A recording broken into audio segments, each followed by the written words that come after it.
翰林医官陶冲参见范相公。今日是你当值？是。小便赤色，肤色发黄，烦热口苦，已有水谷之险。此症怎么说？此乃湿热壅滞，病在肝脾之下。轻重如何？如何诊治？当清热利湿之。有话直说，不得有半点矫饰遮掩。既已有水谷之症，当有肝郁气滞，稍有不待，恐怕会有热破血溢之危。今夜之言，不许说与第三人知晓。下臣明白。二郎，奏领先生，1个时辰之前，范相公传了翰林医官陶冲去正食堂值守。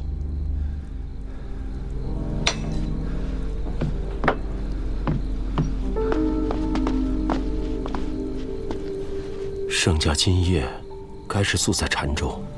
是。范相公身子不悦。翰林医官为宰相问诊，须出自上次。范文素素守臣节，不会行此僭越之事。不是宰相，是官家。官家。如今澶州可以用的兵马有多少？5000。明日便能随即调动的又有多少？仓促之间，可得2000。2000便2000，年间兵马，明日随臣护送。你究竟是何时知晓天子病情的？如此紧要大事，为何一直瞒着不说？天子没病，至少于禁军诸将而言，天子一定是没病。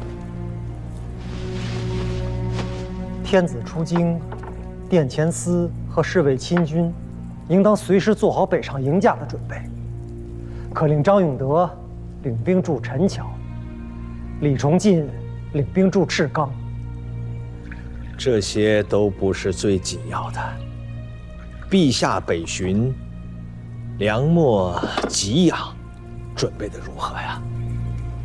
随后人丁不过100余人，可沿途发文各地方自筹，便足以供给。你坐下来听我说。我说是100人，便是50倍之100倍之的准备都还不够，至少要按5万大军的粮秣辎重准备方才可以。这5万大军又是从何而来？自天子出京之刻起，其事已成。5万大军还是我最保守的预估。我等宁可多备，切不能少了千军所需啊。赵泽平，太君，我儿用你为谋佐，是为朝廷和官家做事的，不是要你来破家灭门的。阿母勿恼，泽平先生也是。闭嘴！此地没你说话的份儿，跪下。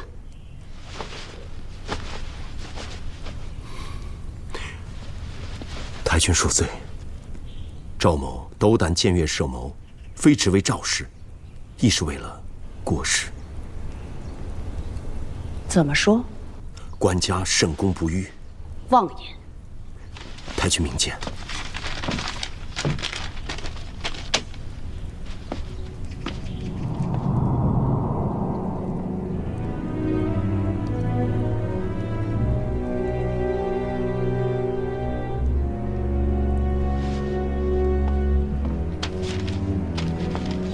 此物从何而来？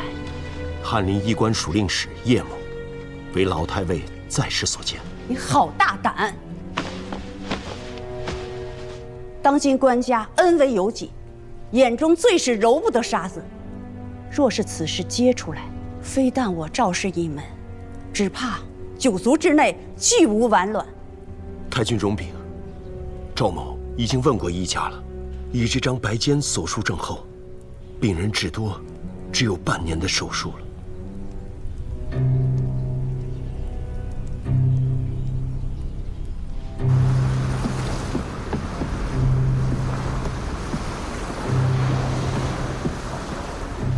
陈潘美恭迎圣驾。如今元城的驻军有多少？元城有披甲3000。明日能随驾护从的又有多少？3000。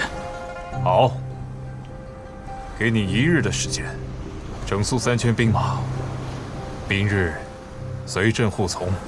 诺。太尉，不能进去，我还没有通报呢。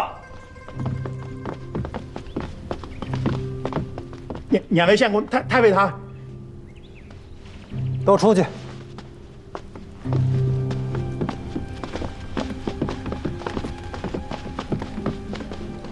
张太尉，二位相公，陛下銮驾出京不过10日，已历华、禅、湘、博诸州，沿途调用兵马。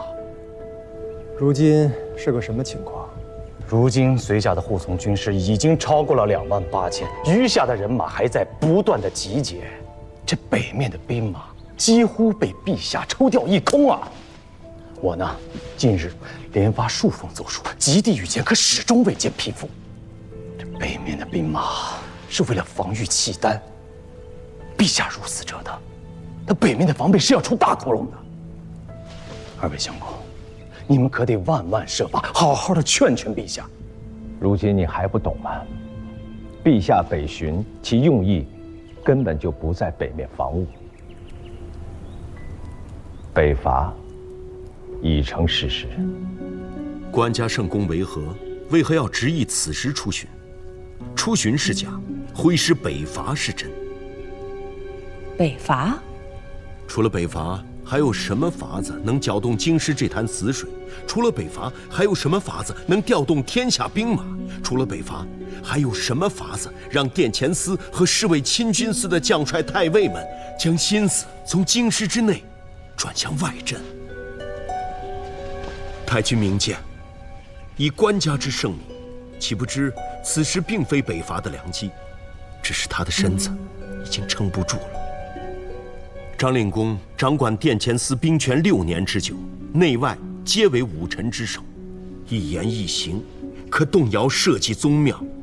一旦张令公在官家身后为乱，仿石敬瑭以太祖女婿的身份剑夺大统6岁的幼冲之地，皇口4子能守得住吗？太尉父子受太祖和当今2代国恩，一旦张令公夺了郭氏的江山，敢问太君，那太尉当是向郭氏尽忠，还是向赵氏尽孝？这些话，赵书记可和大郎说过？太尉是何等人？这等内情，何用赵某与太尉分说？太尉将殿前司结义诸将悉数调出，堂堂指挥使去做了使长，仅以摆旗护从官家出外。若不是勘破了此间利害，又何至于由此韬晦避祸，自明心计之举？赵书记，你想做什么？若是赵某所料不差，此时的张令公、李太尉等勋戚重臣，此刻也该明白过来了。旬日之间，便要提调京师禁军，赶赴驾前听用。若是如此，有一件事还需早做布置。哪件事？老太尉在京中镇守多年，上下将佐、军中袍泽，所会者多，结下许多交情。请太君命夫人备下礼物，请二郎出面，一一慰问探视，什么都不必说，只留下一份人心人情即可。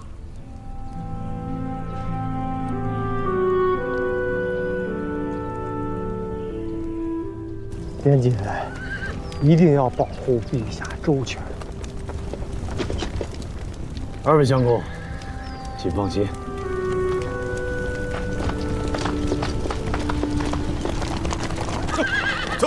仓促间才凑足了这3、4千人，陛下是怎么想的呀？这灭国之战哪里有这么大的呀？连你我都会觉得这仗打得仓促，想来辽国上下更会是猝不及防。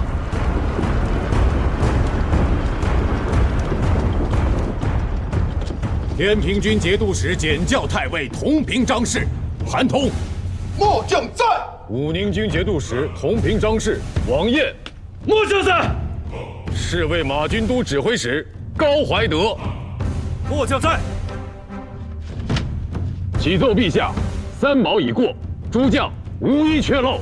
今日众将先好生休整一番，明日清晨随朕北击辽国，夺回燕云16州。诺。公元959年，周世宗郭荣借巡边之名离汴梁。4月16抵沧州，即日诏令北伐辽国。周军分兵急进，势如破竹，42天内连克易津关、瓦桥关、峪口关3关，及营漠等州。至5月初1，关南之地西平。5月初2，郭荣自瓦桥关北上，进抵固安，北望幽燕，欲一鼓作气，攻取幽州。为朕，张太尉率兵破瀛州，冯令公此番可以魂归故里了。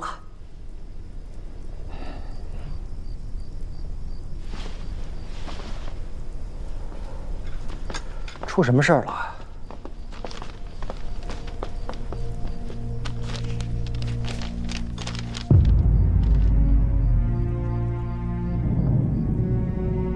哪里来的？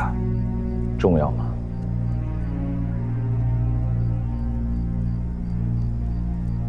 天子此番北伐，并无先兆。初时，以出巡为名，轻车简从，只有殿前司都指挥使赵匡胤率百骑护从。一路上，调遣各州镇兵，及至腋下，已有2、3万兵。月余之间，兵锋直下莫州、瀛州。京师禁军主力后发，却也在瀛州与栾架会合。北伐乃国战，不当如此轻忽孟浪。中原去年可曾加赋啊？中原州县已有4年不曾加。不是大打。确实不是大打。天子伐南唐、伐西蜀，先后皆用兵20余万。辽国乃大国，攻仗连绵，甲兵犀利，空闲100万，非3、5万偏师可破。天子此行，怕是投石问路的意思更多些。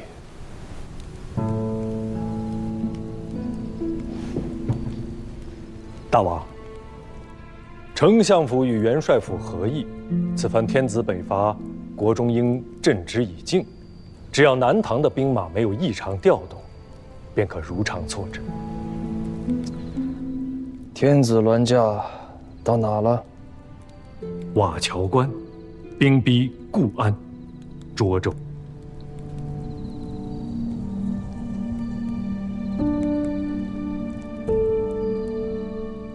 如今这3万人出自3军7州之地，每个州军或2、3千，或3、5千。诸军前从未有过合练的机会啊！这一旦要是上了战场，恐将出现另出多门的混乱局面，我等将不战自愧。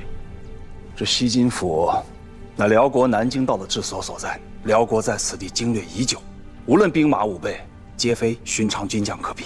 且我军辎重补给仍在路上，若是贸然突进，恐有断粮之危。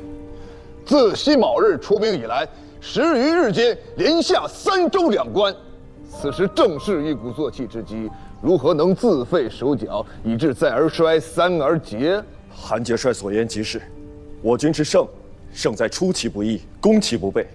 若事事皆为一切齐备方可实行，那么，待我等筹谋周密之时，与辽人亦是如此。一旦辽人早有准备，这战恐怕就不好打了。你们说的都对。元朗，末将在。随朕出去走走。你们接着议。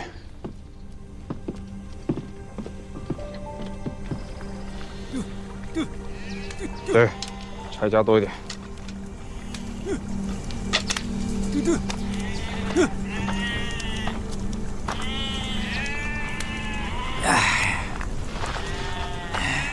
老赵，放羊的啊好。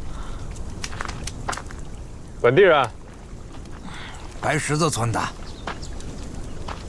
离关城近得很。我每日放羊，从村子里头走到关城，正好把我的羊全喂饱了。今年雨水好，收成怎么样？前些年不成，契丹人不会种东西，硬是让我们把那好好的苗子拔了，换成草。不过这些年好多了。北面啊，换了个大官儿，这日子慢慢好起来了。要不然，我哪有余力喂这么些羊呢？来，老赵，走。哦，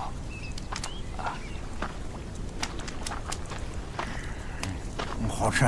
老张可知，眼下汉家的大军来了，与我何干？我每日把我的羊喂好就成。汉家天子是来收回燕云16州的，要赴我汉家山河。汉家天子换的秦，谁知道现在来的呢是哪家天子？此地的天子是胡人，好歹都姓耶律，来来回回都是一家子。汉家天子，谁又知道此刻姓啥呢？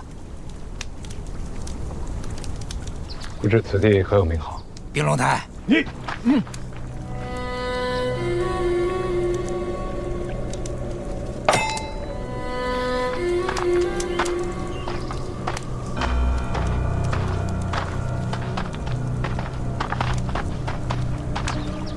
喂，肉不要了？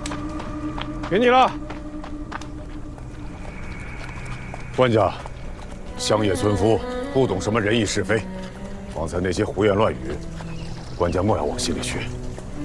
乡野自有乡野的智慧。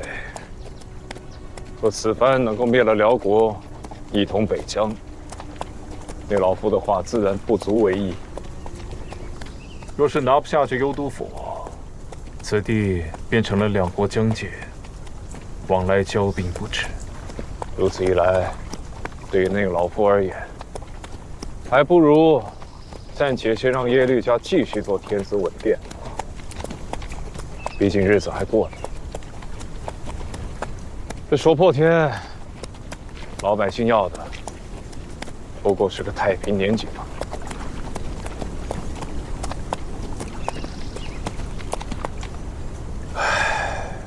若是朕的身子稳健，说不定此番便一鼓作气，行险一搏，还16州百姓一个征朔太平。可如今嘛，官家，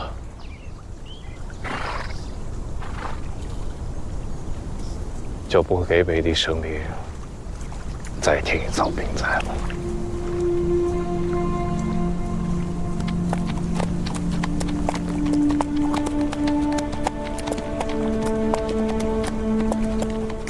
今三官既定，人心归明，特加美号，以安边邑，应天顺人，世事方来。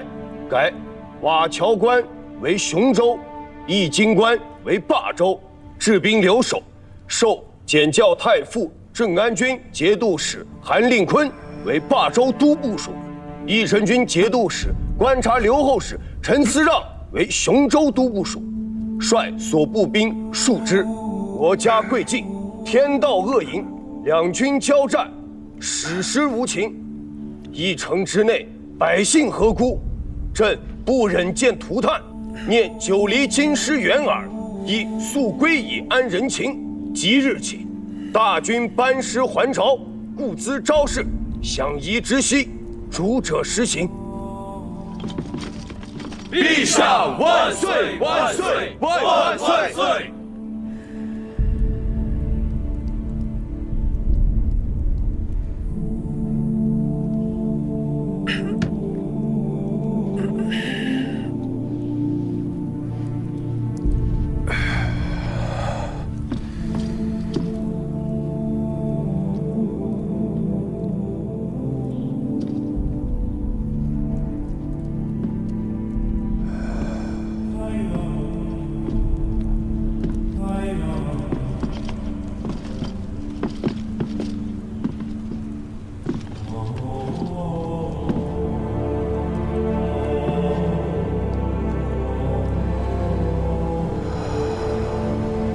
太平年下的一杯热酒，究竟是何字？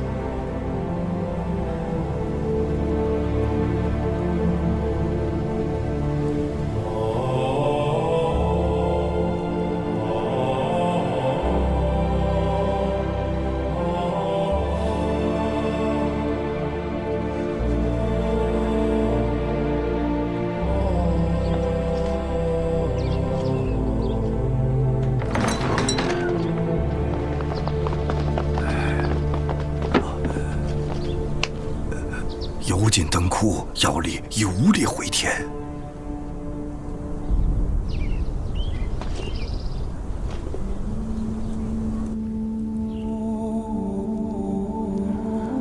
张永德，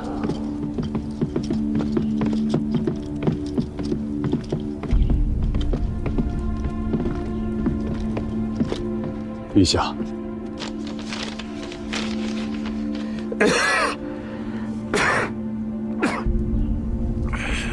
进来。诺。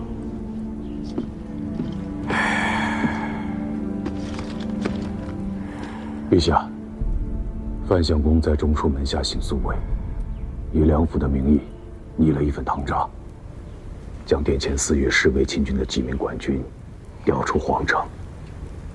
其中，张太尉北巡陈桥，李太尉整肃金明池大营。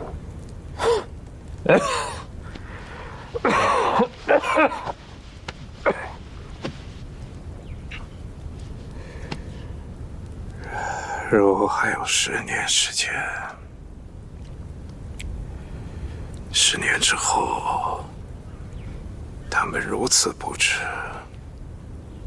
或许还有用。可如今勉力而为之，却是聊胜于无罢了。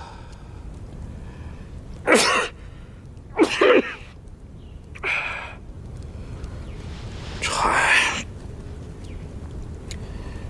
张永德觐见。诺。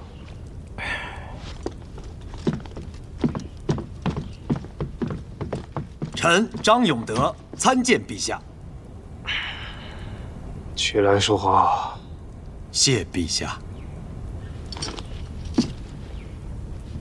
北伐之事如何？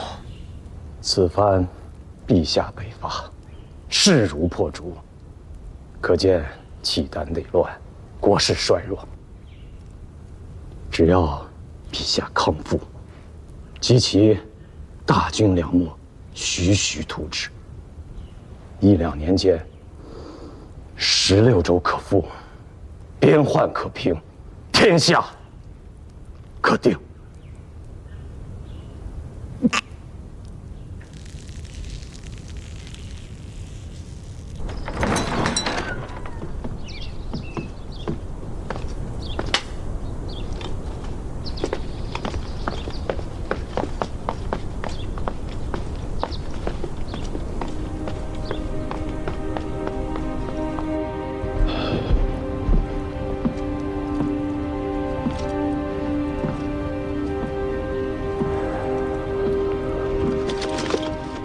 官家，地上凉。官家当山摇龙体。若明年北伐燕云，你会如何当？便是这一次，再增加1倍的兵马与钱粮，都未必能收复16州。北伐的要害，乃是幽州、幽都府。以幽州为界，敌幽州之前是一回事，兵临幽都府是另一回事。前者乃是寻常征伐，而后者乃是国战，不可同日而语啊！既然如此，该如何定情？官家上一次有意北伐，张太尉进言，朕以为妥当。先灭西蜀，再灭南唐，5月归附，举大兵灭北汉，平定河东，休养生息2、3年。待到聚集30万兵马，待到朝廷备足10年开销的钱粮，方可设谈北伐呀。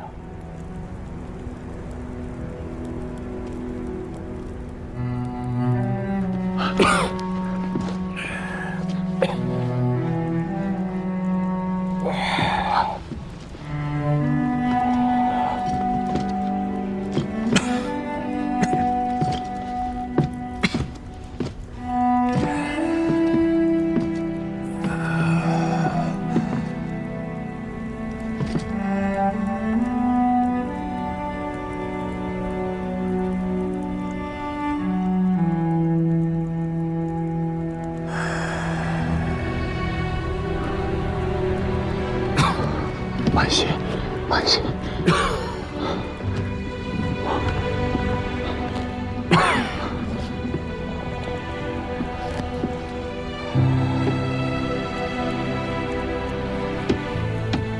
拿着。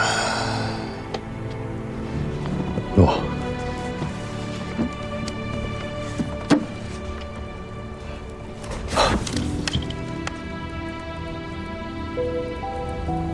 元老。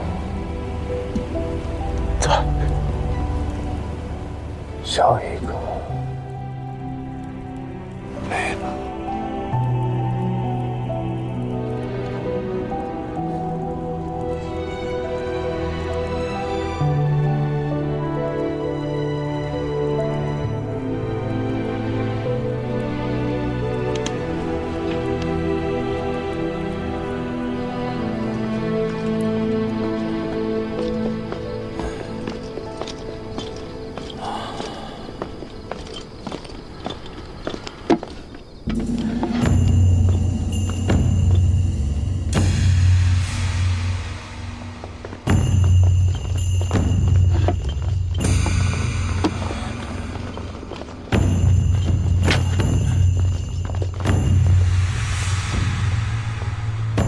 太尉，太尉，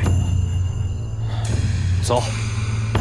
盒子里的物事，本就是赵匡胤当年亲手自太原河东节度使司的旗杆上扯下来的。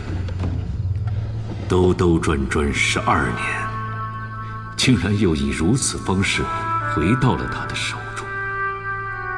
在他的心里，这是件彻头彻尾的不祥之物。从刘知远到郭威，天道循环，如今竟然轮到他了。他满心惴惴，恐惧不安。